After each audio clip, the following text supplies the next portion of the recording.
presidente Rafael Correa se retiró el 40% de aporte del Estado al IES, aduciendo que había superávit. Se transfirió recursos del Fondo de Pensiones al de Salud y se permitió la atención en salud de hijos y esposas de los afiliados, sin que estos aportaran al Instituto Ecuatoriano de Seguridad Social.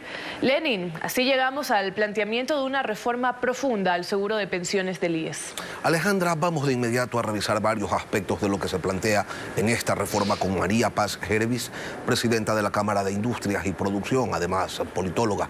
María Paz, buenos días, bienvenida a Contacto Directo. Buenos días, Lenin, y buenos días a todos quienes nos escuchan en este espacio. Y bueno, está ya en debate una propuesta para reformar el sistema de pensiones del IES y en primera instancia, ¿cuáles son las observaciones que tiene el sector empresarial sobre lo que se ha planteado? Efectivamente, el día de ayer recibimos en esta publicación, este anuncio que se hizo en la Universidad de las Américas sobre los resultados del estudio, y le puedo decir que a priori, a grosso modo, nos parece que es positivo. No es positivo el resultado, es decir, nos parece positivo contar con un estudio independiente, autónomo, conformado por sociedad civil y que nos arroje datos certeros, porque creo que es algo importantísimo. El dato mata relato. Más allá de lo que los políticos puedan decir o los distintos actores interesados, creo que el momento que tenemos datos sobre los cuales podemos conversar, ya hemos ganado algo. Ahora, el escenario que se presenta es nada alentador, muy complejo y requiere de un compromiso ciudadano y de todos los actores de la sociedad civil y de la política. ¿Y la sociedad civil usted cree que estaría pues de acuerdo con que no haya cambios en los aportes, pero sí en los tiempos y continuar poniéndole por más tiempo dinero a una seguridad social que no responde?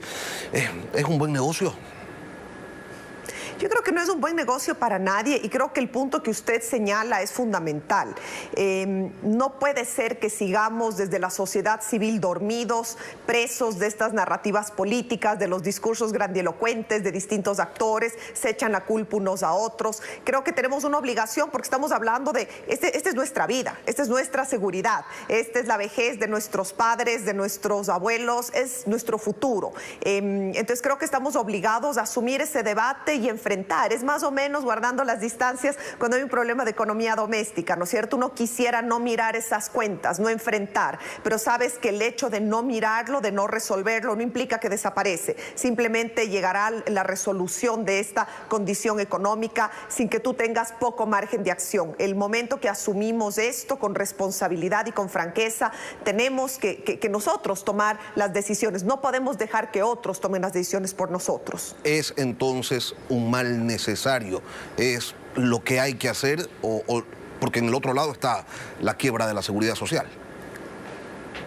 Creo que la quiebra de la seguridad social no puede ser ni una opción, ni medianamente una opción. Fíjese usted, Lenin, que cuando nosotros pensamos en un pacto social, en una organización social como mínima, prevé el derecho a una vejez digna.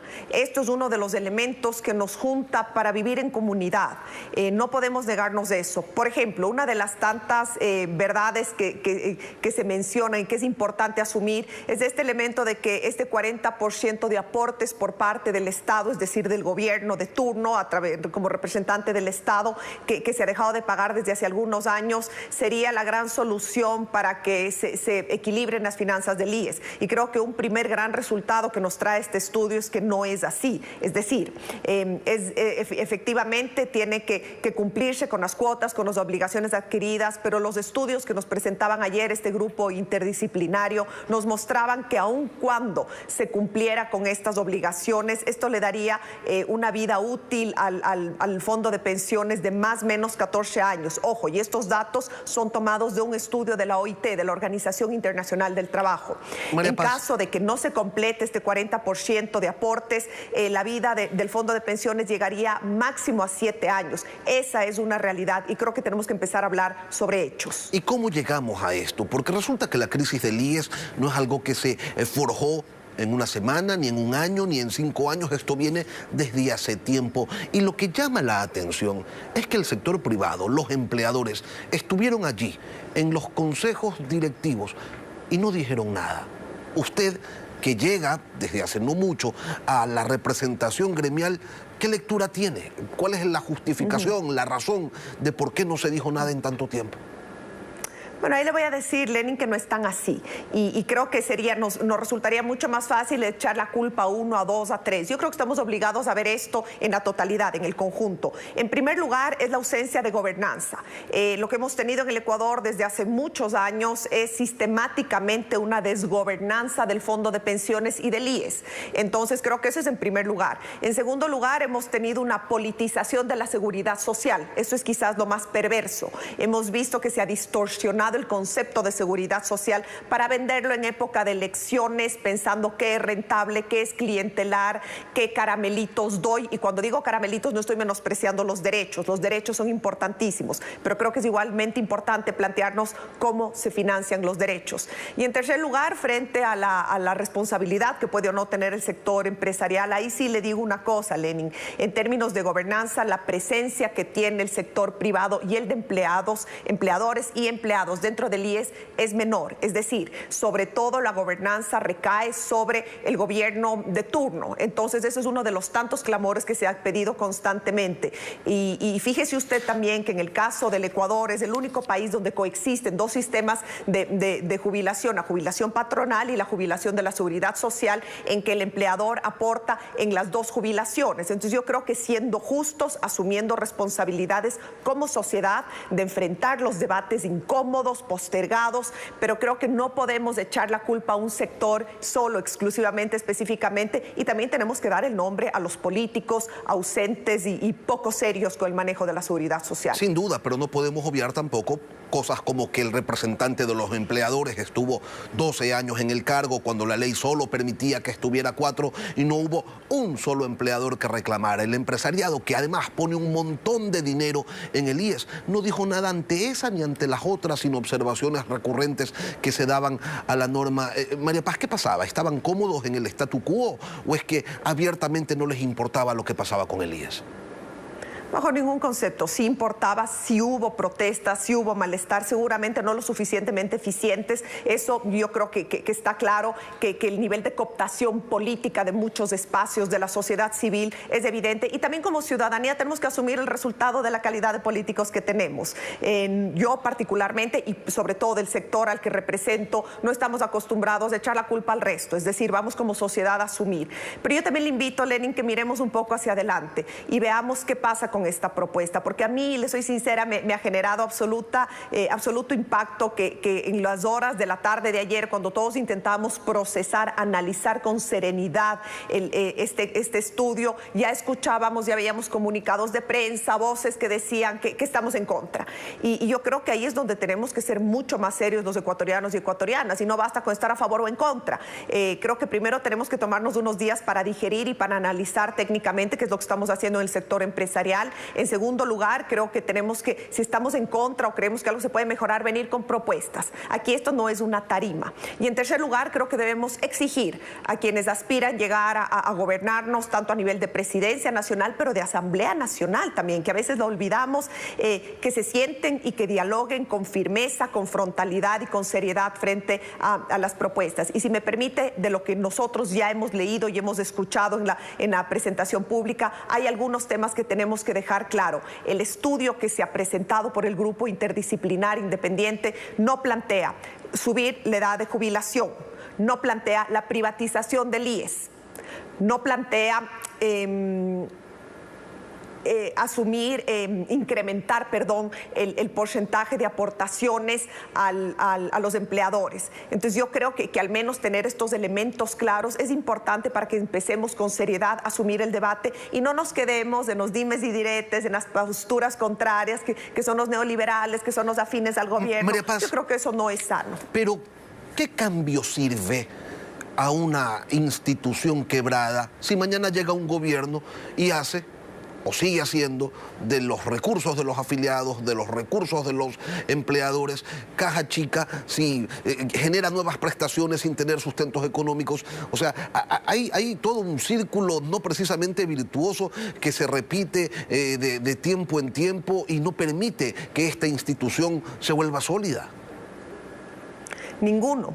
completamente ninguno. Y por eso, Lenin, creo que fruto, que el objetivo lo positivo que puede tener este estudio son dos cosas. Primero, el tener una mirada independiente desde afuera que nos permita acercarnos a la realidad, a tener la película, a tener la radiografía de algo que todos sabemos que no funciona, que escuchamos que hay problemas, pero que no alcanzamos a ver cuáles son los problemas. Y el segundo es el empoderamiento ciudadano.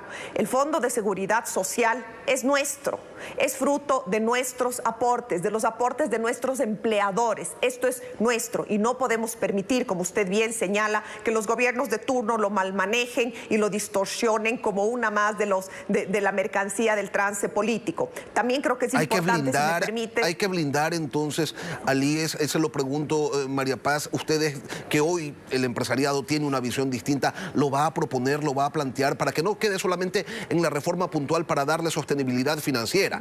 También se necesita pues que esos recursos estén bajo 7 llaves para que no pase lo que ha pasado antes. Seguramente ese es el camino necesario. Yo no quisiera anticipar criterios sobre cuáles son los pasos técnicos que nosotros vamos a proponer, pero creo que si bien es cierto, el cambio normativo debe ser una herramienta para blindar, pero lo más importante es que asumamos como nuestro el problema y el camino de solución. Aquí debe primar la equidad, la justicia, la solidaridad y la racionalidad frente a los datos y a lo que tenemos y a lo que no tenemos. Creo que si logramos conjugar esos principios, vamos a poder dar una respuesta desde la sociedad civil. Esta propuesta se acerca a eso, podremos modificarla, tendremos que discutirla, esto no está escrito en piedra. Y también, como le decía, creo que es importante señalar que este estudio se refiere exclusivamente al fondo de pensiones, de invalidez, vejez y muerte, pero debería hacerse lo propio con el fondo de salud, por ejemplo.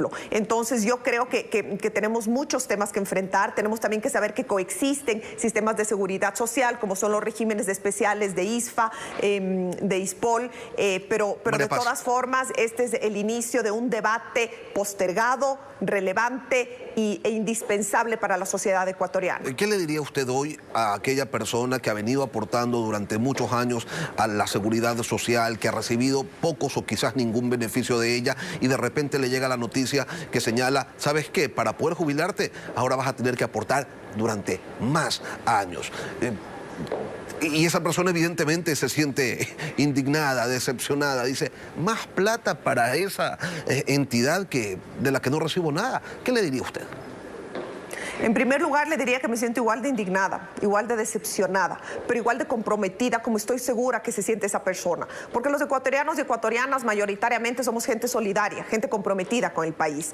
Creo que es importante también señalar que el estudio, la propuesta que nos presentaron el día de ayer no afecta a quienes ya se han jubilado. Es decir, propone un proceso, un régimen, un cambio que permita y respete los derechos adquiridos. Pero que definitivamente, como nos ha pasado siempre en el Ecuador, a ver, todos somos ecuatorianos, hemos vivido en épocas de vacas flacas, más allá de indignarnos, que es legítimo, la indignación y la frustración moviliza. Eso nos ha enseñado la teoría social y eso nos obliga a buscar nuevos mecanismos y recursos para sobrevivir y para proteger a los adultos mayores que tanto se merecen. María Paz Hervis, presidenta de la Cámara de Industrias y Producción. Gracias, María Paz, por acompañarnos hoy aquí en Contacto Directo. Mil gracias, buenos días.